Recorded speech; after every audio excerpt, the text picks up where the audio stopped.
धन्यवाद अध्यक्ष जी कि आपने मुझे इतना महत्वपूर्ण विषय सभा पटल पे रखने के लिए अनुमति दी है। एक बहुत ही हृदय विदारक घटना घटी है ओल्ड राजेंद्र नगर में, जहां पर नाले का पानी वो पूरा का पूरा बेसमेंट में, कोचिंग सेंटर के बेसमेंट में भर गया और पूरा का पूरा बेसमेंट जलमग्न होने के कारण 3 छात्रों ने अपनी जान गंवा दी।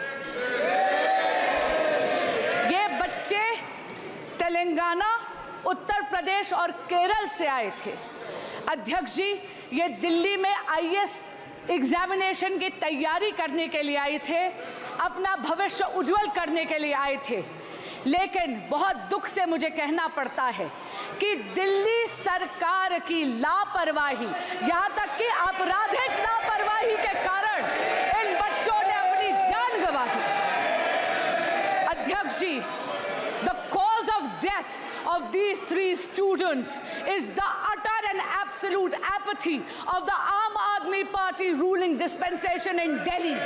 The criminal negligence of the ruling dispensation of the Aam Aadmi Party in Delhi has caused the death of these 3 students. 1 दशक से आम आदमी पार्टी दिल्ली में सत्ता भोग रही है, लेकिन दिल्ली वासियों के लिए कोई काम नहीं कर रही। अध्यक्ष जी, पिछले 2 सालों से नगर निगम यानी एमसीडी भी दिल्ली सरकार के नियंत्रण में है, दिल्ली जल बोर्ड दिल्ली सरकार के नियंत्रण में है, ड्रेनेज की सफाई दिल्ली जल बोर्ड के दिल्ली सरकार के नियंत्रण में है, लेकिन इन्होंने ना अपग्रेडेशन करी है, ना डिसिल्टिंग करी है नालों की।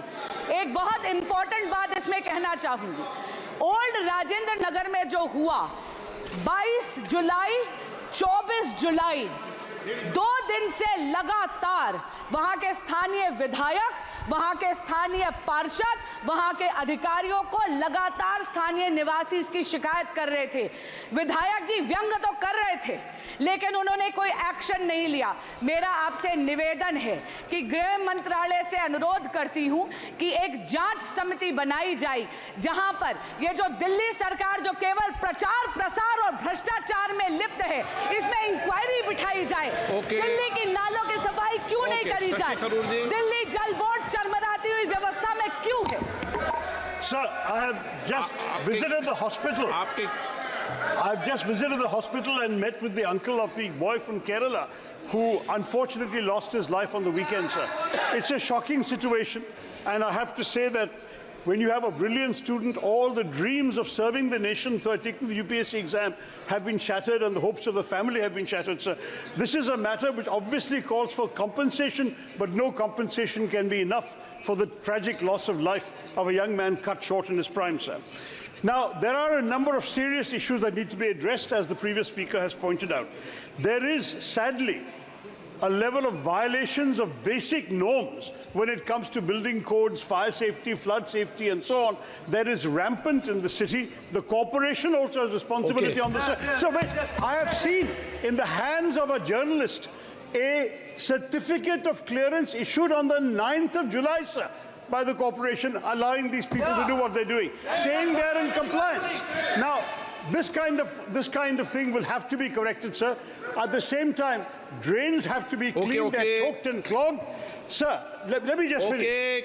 The most important issue, and I say this on behalf of the family also, is to prevent such future tragedies. For this, there has to be a comprehensive inquiry, but there also has to be very specific steps taken to ensure that no other parents coming to our national capital from various parts of the country suffer this kind of loss and tragedies. Sir. इनका केरल का विषय था, इन्होंने उठा दिया। पप्पू यादव जी, सवाल इस देश की बच्ची का है या केरल या बिहार? तानिया हमारे बिहार की बच्ची थी। हम अपनी बहन को बता देना चाहते हैं, मिडिल क्लास की एक बच्ची तानिया, जिनकी मौत कल हुई है, परसों। और मेरा आग्रह इसमें 2 है।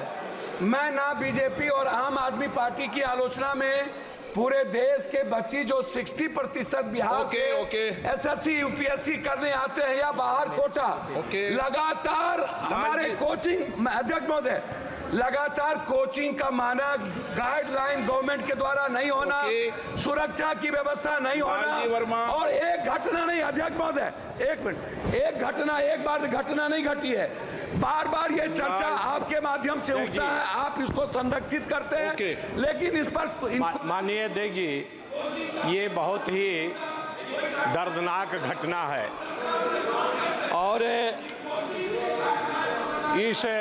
इस घटना में जिस तरह से पानी उसमें गया, बच्चे निकलने का प्रयास कर रहे हैं। आपने भी देखा होगा वीडियो। आप तो विषय क्या है बता दो आप। माननीय, आपने भी देखा होगा वीडियो। आप क्या बोलना चाहते हैं? मैं उसमें अखिलेश जी जुड़ता हूँ, बहुत गंभीर समस्या है और जो घटना हुई है दर्दनाक घटना है। यूपीएससी के स्टूडेंट जो तैयारी कर रहे थे, आखिरकार प्लानिंग और एनओसीज देने की जिम्मेदारी तो सभी अधिकारियों की है। अध्यक्ष महोदय, जिम्मेदार कौन है, उनके खिलाफ कार्रवाई क्या हो रही है, नंबर एक। दूसरा, ये केवल एक विषय नहीं है इलीगल बिल्डिंग, हम तो यूपी से अध्यक्ष जी देख रहे हैं, जहां इलीगल बिल्डिंग बनती है वहां बुलडोजर चलता है। क्या ये सरकार बुलडोजर चलाएगी कि नहीं चलाएगी? नो, विजय कुमार दुबे। धन्यवाद महाराज जी। माननीय अध्यक्ष जी,